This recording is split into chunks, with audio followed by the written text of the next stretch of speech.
Hey guys, I'm here with Will Flower from Winters Brothers Waste Systems here on Long Island. Will. Has become a very close friend of mine. Reaching out and networking with, and I'm glad I did. He's a huge help to us and an asset to our non-for-profit, the Ryan Anthony Head Start Fund. And we just sat down and had a great podcast. We talked about a lot of things, stuff about life, his career, and we had a really good time. So you guys should have a listen. As the mentors, uh, we get a lot out of it too, and that's always Selfishly, right? Like right. I try to explain to people that it's not just good for them. Like we get a high from it every single meeting, and every single meeting. I remember you and I will always text or talk afterwards and be like, "That was awesome." Like what can we do to be better for the next meeting? And that's a constant, growth and adjustments. And what are we gonna? How do we basically hit every head for every kid, right? So now we started. It was mostly like trade based, kind of like that's how it kind of started off because I'm a blue collar guy, you're a blue collar guy, which is now you're a white collar guy, technically, right?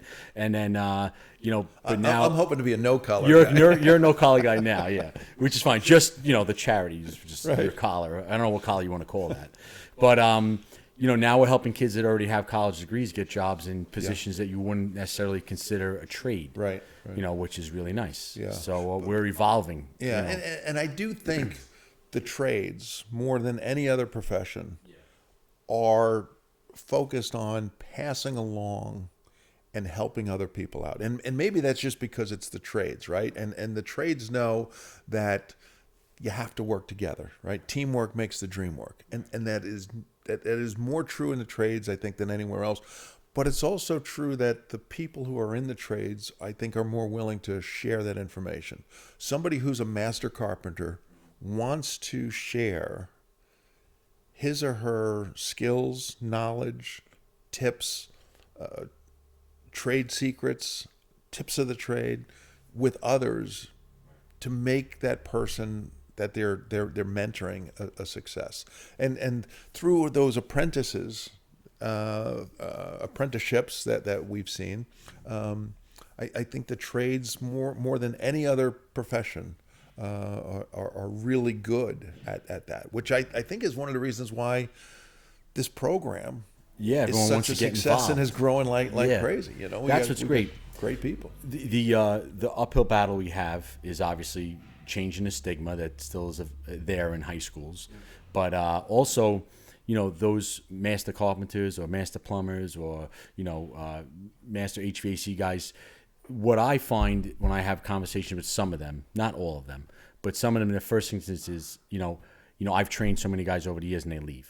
Or I put so much time into this guy and 6 months later he left, or 6 months later he did this, and the guys that need to be teaching the next generation have gotten turned off in the last 10, 15, 20 years.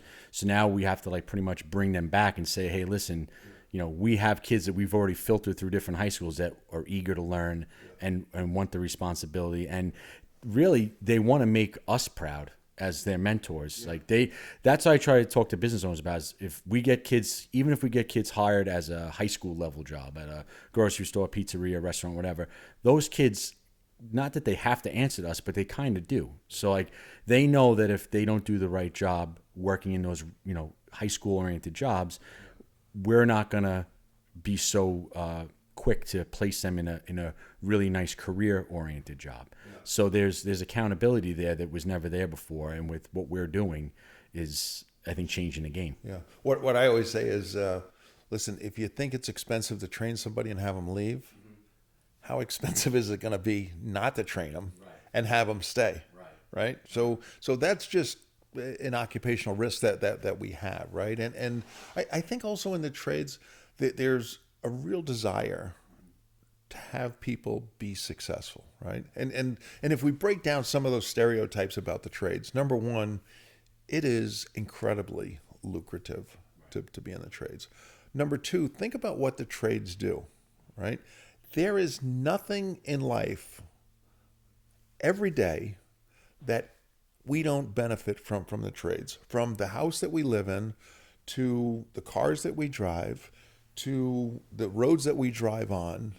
to the airplanes, the modes of transportation, the grocery stores that we go to.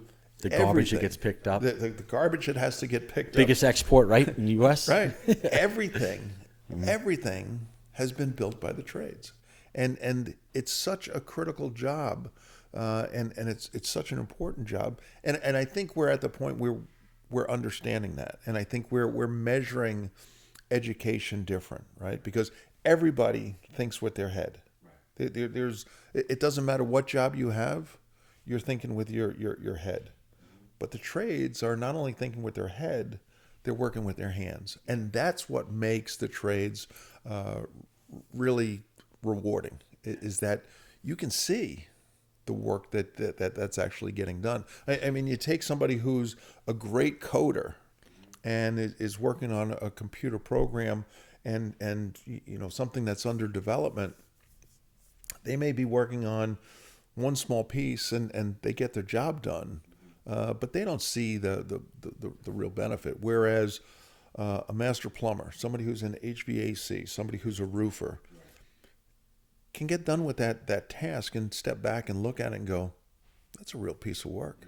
It came out perfect, and that's what you want. And there are people in the trades that want to pass that along, which makes it a great place to be. And you talk about a career, right? And it's a little bit overwhelming for somebody who's in their teens or their 20s to think about what they're going to be doing for the next 40 years. Right? I remember when I first joined a waste company, and I met some people, and they said, well, I've been doing this for 40 years. Right. And I go, boy, that seems like an awful long time. Yeah. But Ryan, it's gone like that, right? It just goes fast. And well, that leads me into, so you've been in for 40 years in the waste business. 42 years. 42 years. And how'd you get your start in that? So I was I started working for the Environmental Protection Agency, and I was always interested in protecting the air, land, and water. Right. I view that not as a option that we have, but a responsibility that we all have. And I thought that's something that I think has real value. Right. And it's not that I'm a tree hugger, but I'm a realist. I said, look, there's a lot of things that people do that can pollute the earth, and we need to be careful not to pollute it, because we only have one of these things called Earth, and we need to protect it. We need to enhance it, and there are things that we can do to make this place a better world. And I tell you, the environmental protection movement was really kicked off in earnest in the early 1970s. Right, the first Earth Day was 1970. And it was shortly thereafter that we got the EPA started, and there were these laws enacted to protect the air, land, and water, and it just became a really great career at the right time, and it's not something that can be outsourced, right? You have to understand it. You have to do something, and you have to work in, because society needs industry too. And we really need to work together, industry, regulators, middle government. ground, right? You mean, yeah, I mean, you need to come up with a solution. Yes. And the best solutions are when there's a lot of perspective and you understand there's trade-offs that have to occur, right, to make this all work. Do you find that people in those positions refer or rely on, or appreciate, I should say, the opinions of the actual producer of whatever is working on it? Like, will they go to a Winters Brothers and say, all right, we're the EPA, but, what do you think on this? How do we fix this? I think that's changed, and it's become much more acceptable today, right? And that's something that, early on in my career, when I made the switch from being a regulator to going to work for a private sector company, a big part of that was I looked at who was doing the work. and it was the private sector company, right? It wasn't the environmentalists. The environmentalists don't take care of society's problems. Right. The environmentalists, even though I consider myself a big environmentalist, it's the companies that are doing the work, that are taking care of making sure the air, land, and waters are clean. It's not the regulators. The regulators are watching you do it. Well, the regulators should be more of a guide, right? Yeah, Then rule with an iron fist type thing. yeah, I think, and I think there's been this evolution over time, right? Where people realize that, there's two ways to get this done: the carrot and the stick approach, and the carrot does work pretty well when you get everybody involved and everybody's working together on a common solution. But the only way to do that is get everybody in the room. And I've always seen that as one of the things that I've worked on the most is get the people in the room, get a lot of perspective, and then come up with realistic solutions that you can move forward. And I think that's true with people's careers, right? You take these young people that are starting their career and you get perspective. You get perspective from people who are in the same boat as you, starting their career, people that are maybe halfway through their career, and people like me who are at the end of their career to pitch in and give some guidance. And that helps out in terms of giving you some vision or some guidance for what the future holds. And that's pretty exciting. It's really exciting. I mean, like I said, I'm looking forward to next week. Like every month when the meeting ends, we look forward to the next meeting and what we're going to do and how we're going to approach it. And so now you're working for the EPA and you get approached, I guess, by a company that you were working with, or is it kind of how that work? Yeah. So I quickly realized that there's people that do stuff every day and work hard to make things happen. And there's regulators and there's also people that just move their lips and talk about it. And I was more one that wanted to be actively involved in doing what we do. And I thought there was something real valuable and also rewarding about working. And let's face it, picking up trash is not a glamorous business.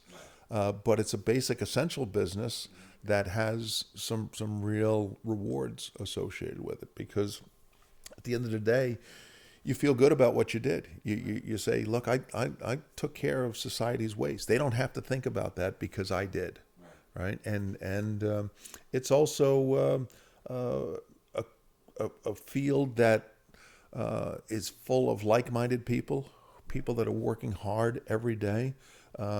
In tough situations, environments that could include nasty, freezing, snowy, snotty weather to blazing hot, steamy days out on the routes. And the people that I work with, what I'm most amazed at is that they just come in and they get the job done day in and day out.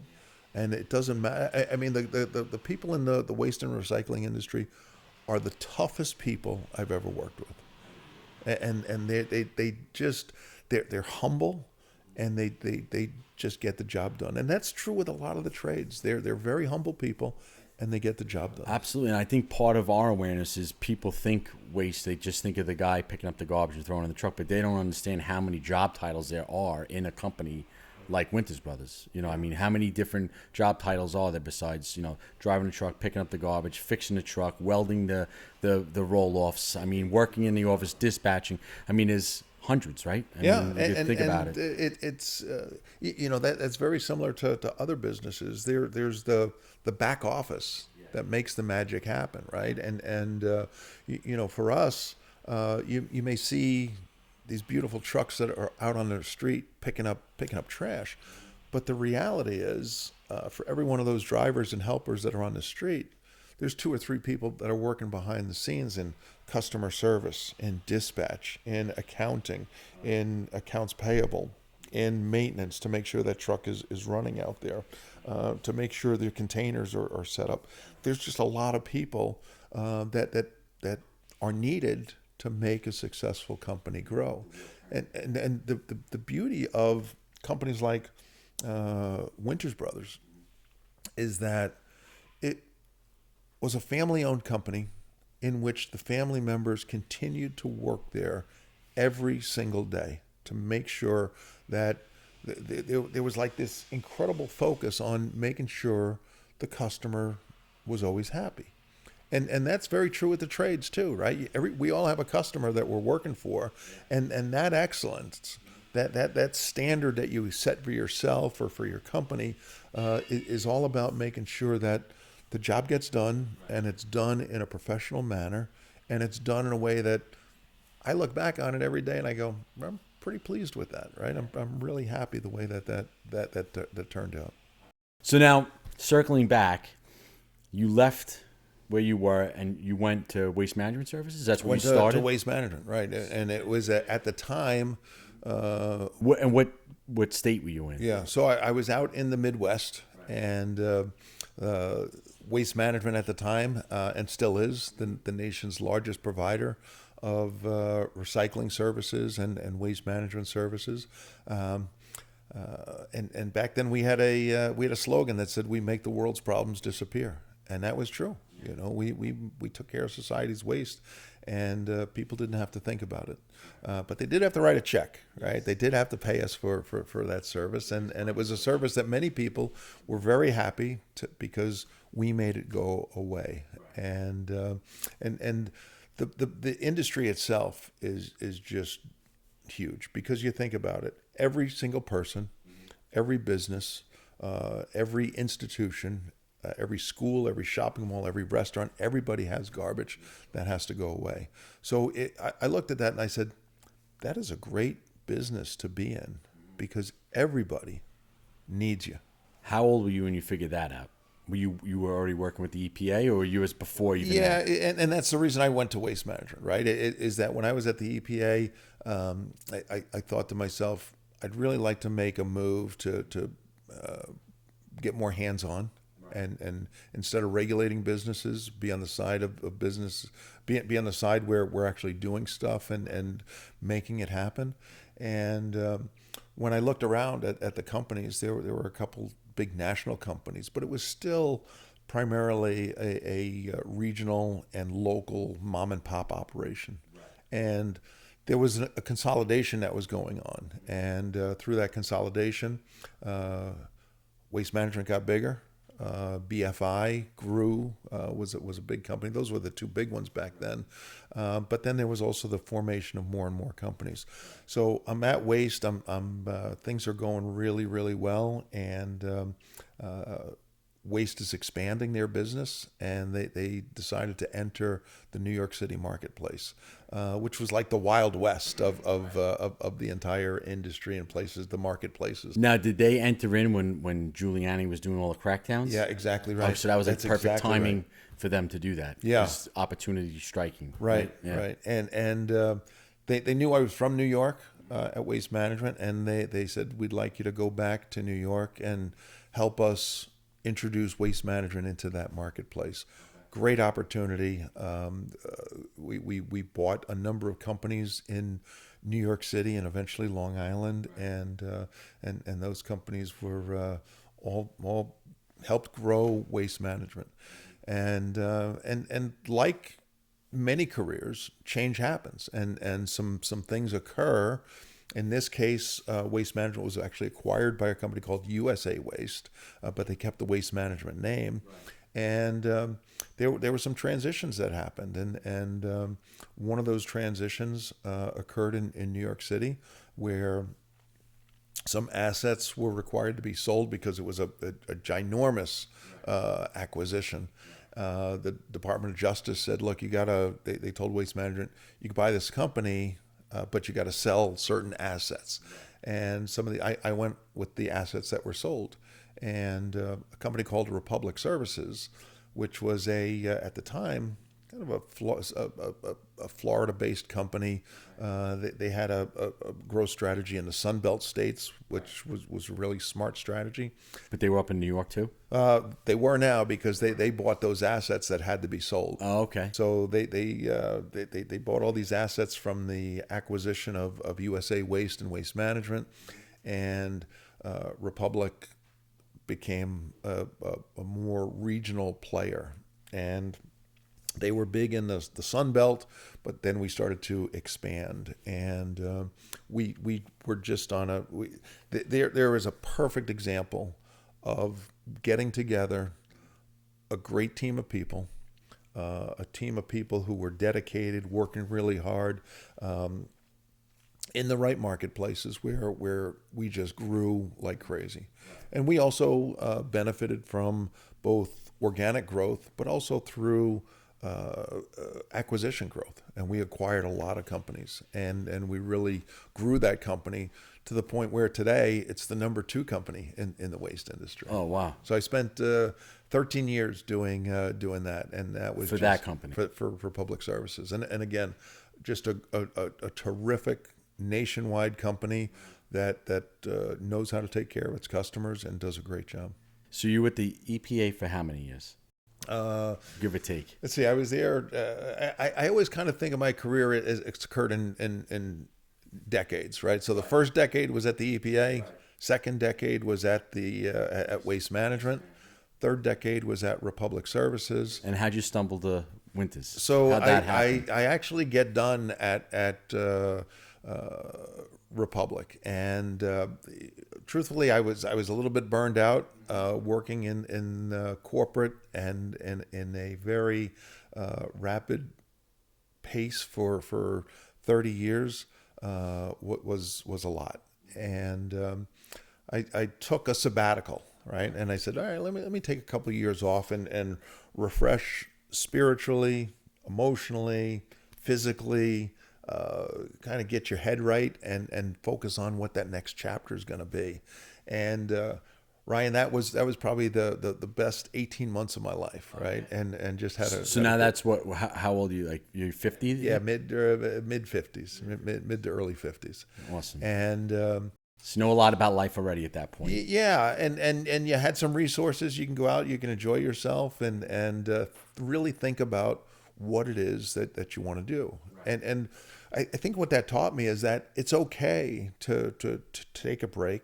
It's okay always to step back and say, what do I want to do next? And But the reason you were able to do that at that age because you worked your ass off basically from you were a young age till then. Yeah. Correct? Yeah. I mean, you sacrificed early it was, to have that. Yeah. And you know, doing that. And that's what I see. You know, people talk about kids today and they say they don't want to work or they want, and that's bullshit. I think so. The reality is this generation is as hardworking as any other generation. It's different work, right? It's different.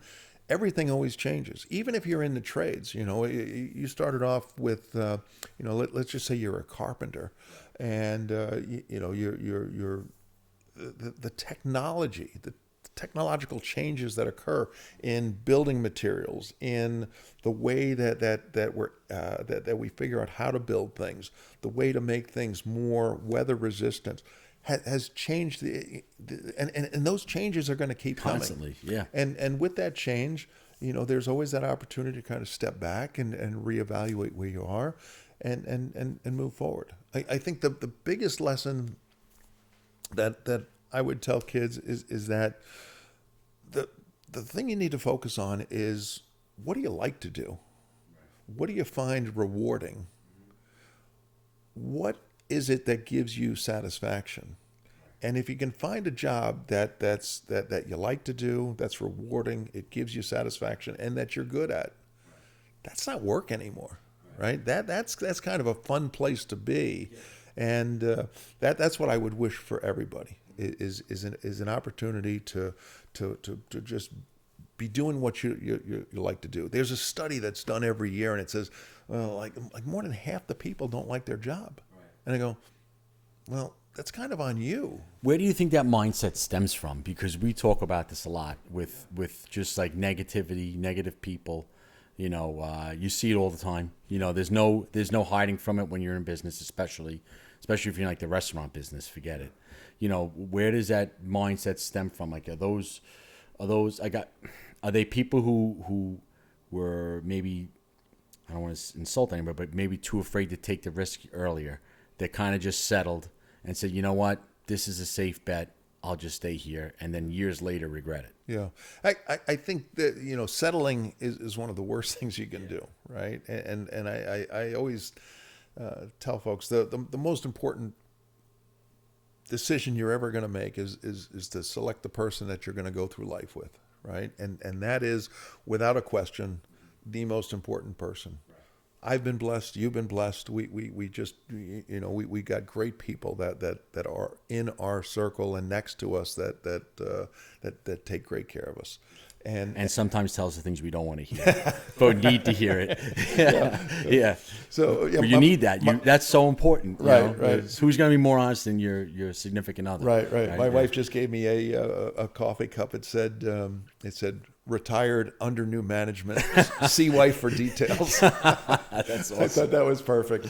Oh. But I think when we talk about those decisions, and it's important not to settle and have a set of standards for yourself that are high and that you don't lose sight of them and realize that, look, if you're in a dead-end job that you don't like doing, but you're making some good money, you really need to realize there's probably a way for you to enjoy a job better or find a job that's better for you, that you're going to like doing and pays you the same or more.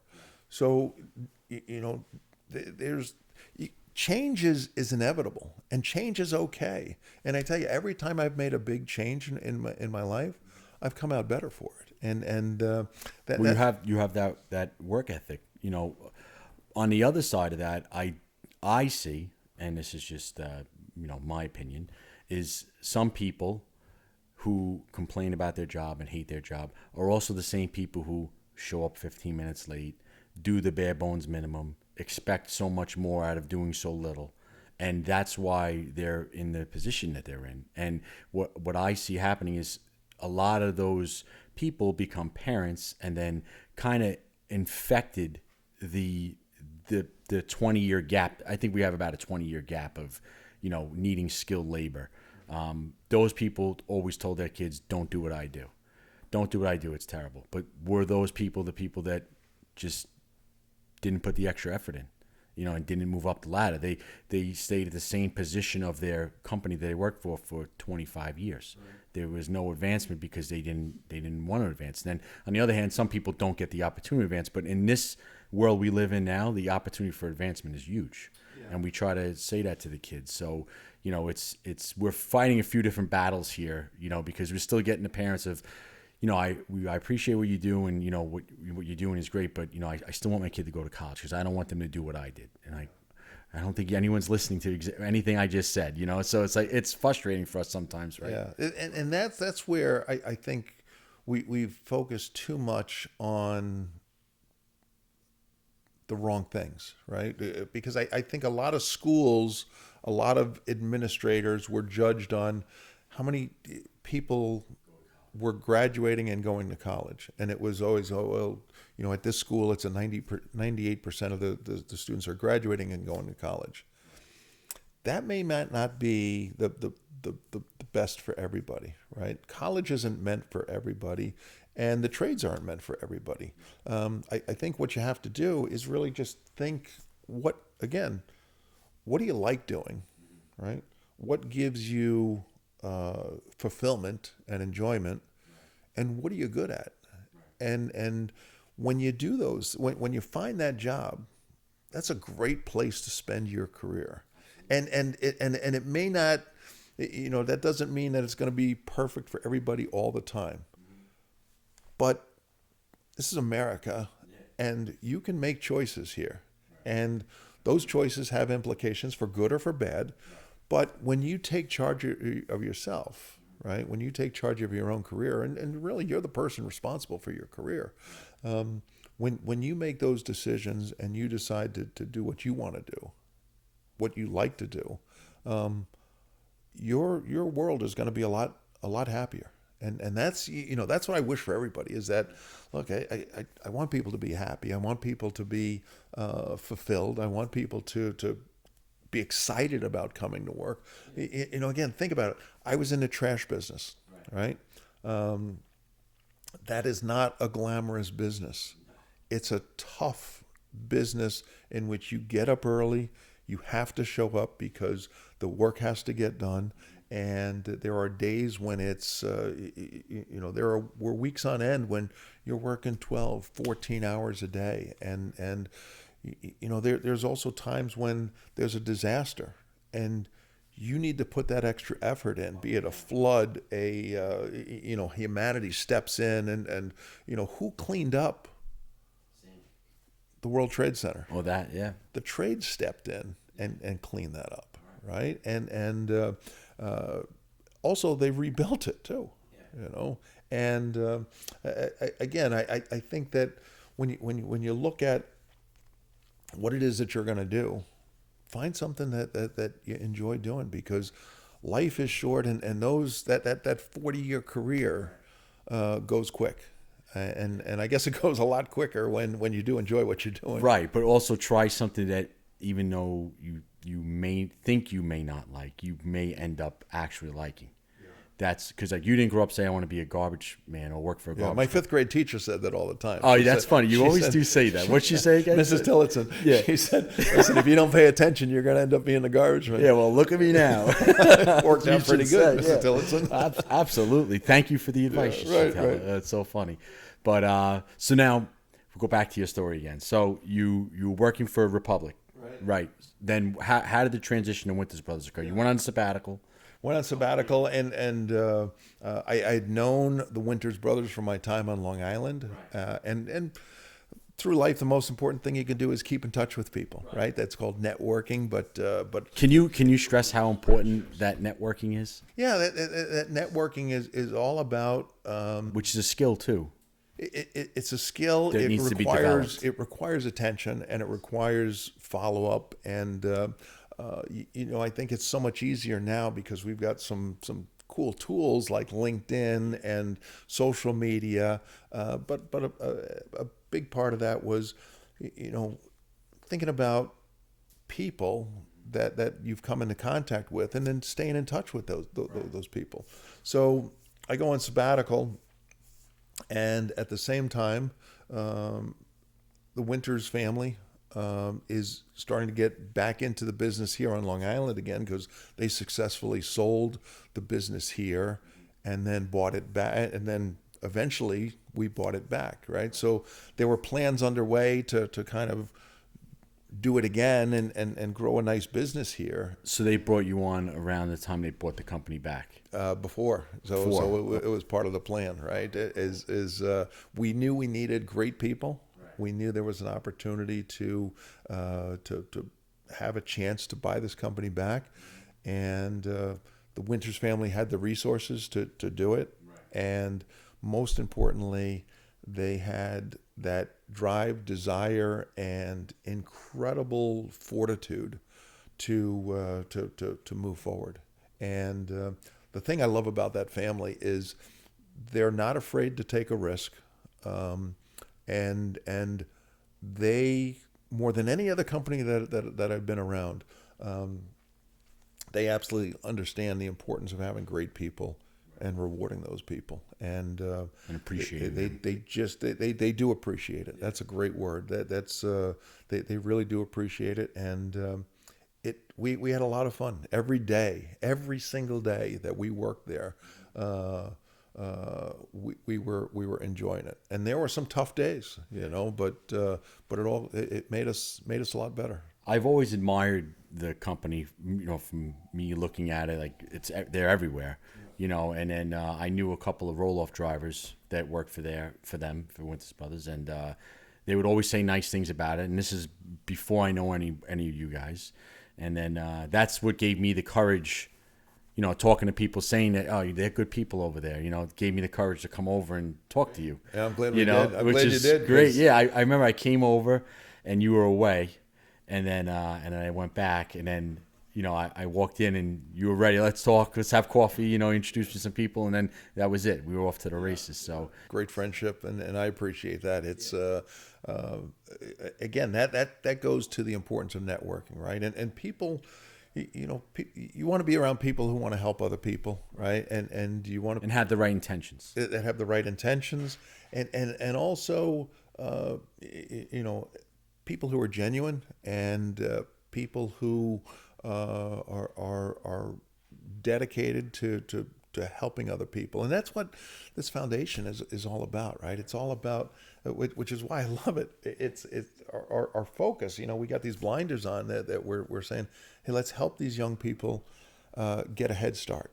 And I wish I had somebody like that in my career. Um, and I probably did, but it wasn't as formal. This is a program that we could bring people into. It's repeatable, so that we can do it year after year after year. We're always on the lookout for more good mentors that are coming on, and I can't wait for the day that some of the students who have been in the program are sitting in the chairs of the mentors and saying, 5 years ago, I was in the same spot that you were. That's how we're going to know That's going to be the best reward for us, selfishly, Right. Which is a great reward. And we're mentoring them, and we're protecting them too, because our biggest thing is, when we job place them, we want to make sure we job place them with the right people that are going to appreciate them and treat them right. And that accountability to us, for them, is also very important for the business owner. And when I sometimes, I don't know how many business owners you talk to a lot, as do I, they're kind of like, I don't know. I mean, I've tried that, but then when you just tell them, like, these are kids that are filtered, that want to learn and want to work, we just need to get a couple of those success stories to a couple of business owners, and they'll talk to each other. And I mean, I'm living proof of, I hired Nick in July, when he graduated high school from West Islip High School. I hired him. He started the week after he graduated. He absolutely loves working here. Monday we were taking out a boiler. We got to drag it up a hill. It was like an 8 or 9 section boiler, heavy.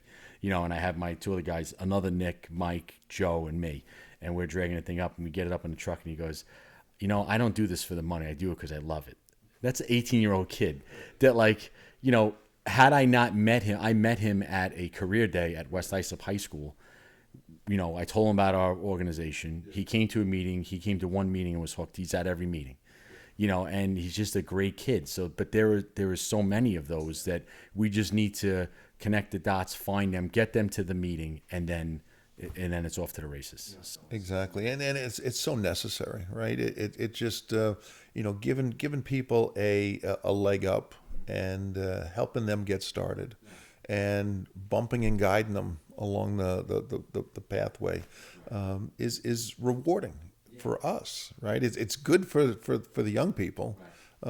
It's enjoyable for us, because I look at these kids, every one of them. I look at it and I go, man, I'm envious in that they've got all this runway in front of them. They're going to do all these great things. They're going to see all these changes and be able to use all this technology that's coming up, and it's exciting for them, And in addition to being, enjoying what you're doing, I think you need to be excited about the future, and understand that future is yours to shape, and it's going to change. There's change is inevitable. I think what we need to focus on is to say, change is also okay, and it can also be really rewarding, very satisfying, and exciting. And some change, you may dread the day that change comes, but it may also be a blessing in disguise. Yeah. How often does that happen? Something happens, you're like, oh my God, what am I going to do now? And then you figure out a week or two later, like, you know what? That was the best thing that could have happened to us. Yeah. And that, over time, I know my dad worked for the same company. He worked for Loco, right? Long Island Lighting Company, was around forever. He spent his entire career. We still see a couple of tags on old boilers. Right, right. Yeah. He spent his entire career working for one business that. He was a shift worker, emergency service lineman, really tough weather. Never saw him during a storm, because he was out taking care of, trying to get people's electricity rehooked up to their homes. And I learned from him the importance of hard work and helping others. And those were important lessons that I learned from my dad.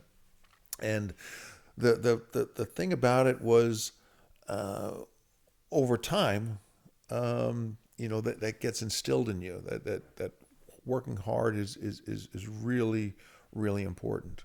But it's also really rewarding and very, very exciting because once you realize that you can do it for yourself, you're in charge. You're at the end of the day, you're your own boss. And those trades, more so than other places, the trades are opportunities where entrepreneurs can really get ahead, right? Because if you take that skill that you have, that you developed, right? Because again, you're thinking with your head, you're working with your hands, you're making it happen.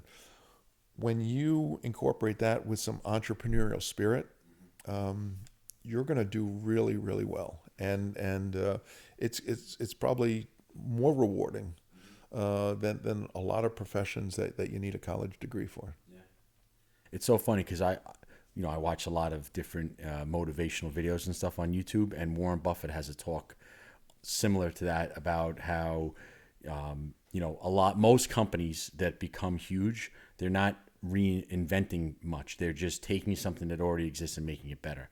And he talks about Enterprise Car, and he tells that story. Right. And he went from nobody trying to just rent a couple of cars to the biggest car rental company in the world. So it's stories like that. Once again, there's no pressure to just create something. It's if you could figure out a way to look at a business and figure out how to operate it better and more efficient and deliver a better end product to the consumer, you're ahead of everybody. And it sounds so simple. It's very hard to do, but if you have that mindset, then that creates a successful company. It just takes a little time. Yeah, I think it's hard to do on a repeatable, consistent basis, right? But that is one thing I learned from the Winters family was that they were laser focused on customer service, right?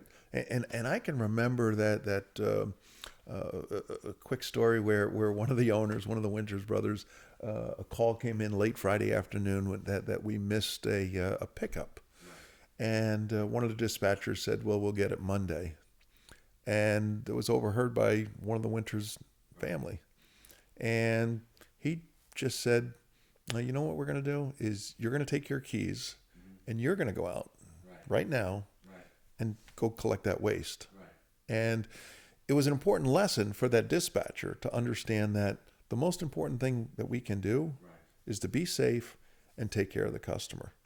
So that customer or that dispatcher on a Friday afternoon spent the next 2 hours in traffic going to get that customer's waste and taking care of it. But it taught an important lesson, and that is the customer needs our services. And there's a lot of other people that can provide that service.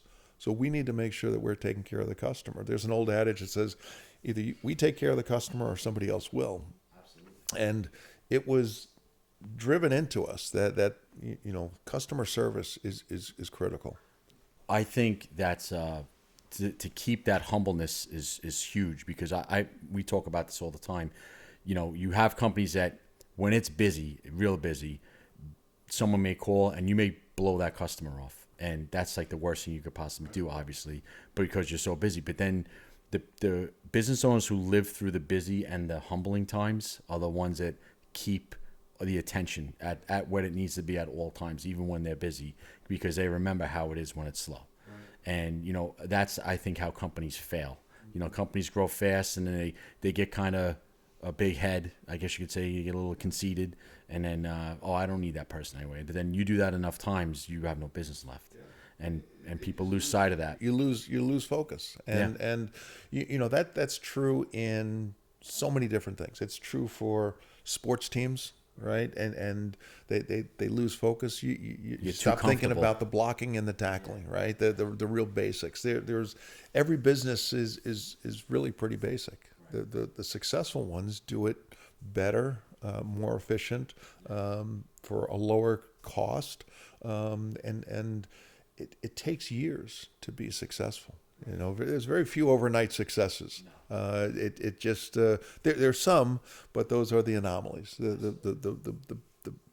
most successes are the ones that we create ourselves, and it takes time. Yeah, time is definitely the the key factor there. Time and talent. Absolutely. So, I mean, a perfect example, you know, I've been in this business for a long time. Before this, I was working with my partner now, our construction company, Hanging Sheetrock. But by meeting people and networking with people, you know, you eventually become a community leader, right? That wasn't something that I saw myself being, or you probably didn't see yourself becoming that, but it kind of happened by circumstance, right? So you meet enough people, you network enough, and now you're the guy that people go to when they need something. Like if someone needs something, how many people call you, say, hey, you know a guy for this? You have a connection there? Like I asked you for Channel 12 News. Like you have your connections. Like, you know, and then you realize what part of your network has the different connections that could, you know, help you or help them. And, you know, it's important. Yeah, there's no question. Over time, the people that you meet along your pathway are going to come back into your life. And for better or for worse, most of the time, As long as you treat them right, right? Right. Yes. And that's why With it's respect. important to, you know, to be nice, and because it's a long pathway. And, you know, those are people that you may not think you're going to need again, but you are going to need them again. Right. And you are going to see them again. And you may be able to help them, or they may be able to help you. And that's rewarding. You know, it's an honor when somebody asks, can I help? Can you help me with this?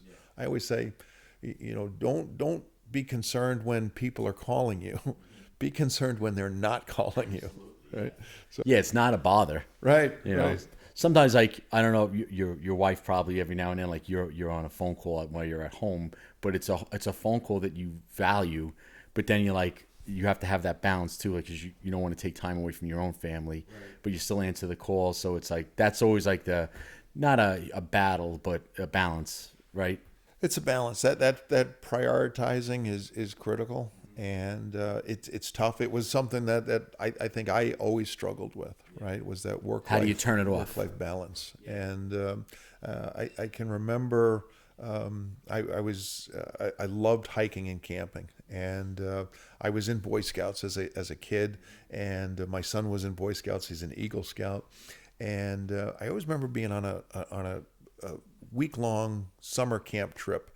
And, you know, it was tough to take that week off and be out there because there was a lot of work that had to get done. But I did it. And I always remember one time I was out there and we were out at Yellowstone National Park and we did this hike, beautiful waterfall, and we're with all these kids. And I remember one young boy said, I wish my dad was here. And that always stuck with me to say, I'm glad I was there. Make sure right? you're there. And that's something that you can't that's something that you can't replace. And those are the memories, and those are the It's so funny you say that because I and my wife thinks I'm crazy, but I had that goal when I was in my teens because you know my dad worked two jobs. He made my baseball games up, but there were things that my dad missed, but it wasn't because he wanted to miss it. It was because he had to work two jobs, you know, and that's just the circumstance that we were brought up in. You know, we were humble beginnings, you know. But I always say that when I'm older and I have kids, I'm making time.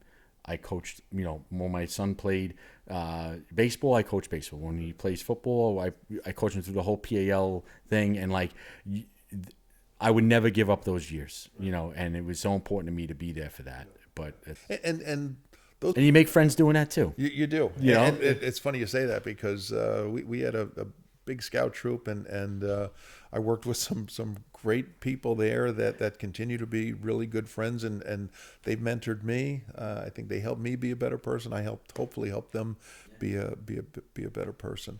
But it's you know, again, it's all about the people that you are around you in this journey called life, and it is it can be, if you plan it right and you execute on that plan, it can be a pretty fun ride. As for me. Absolutely. It's a good ending. Yeah. So what we usually do now.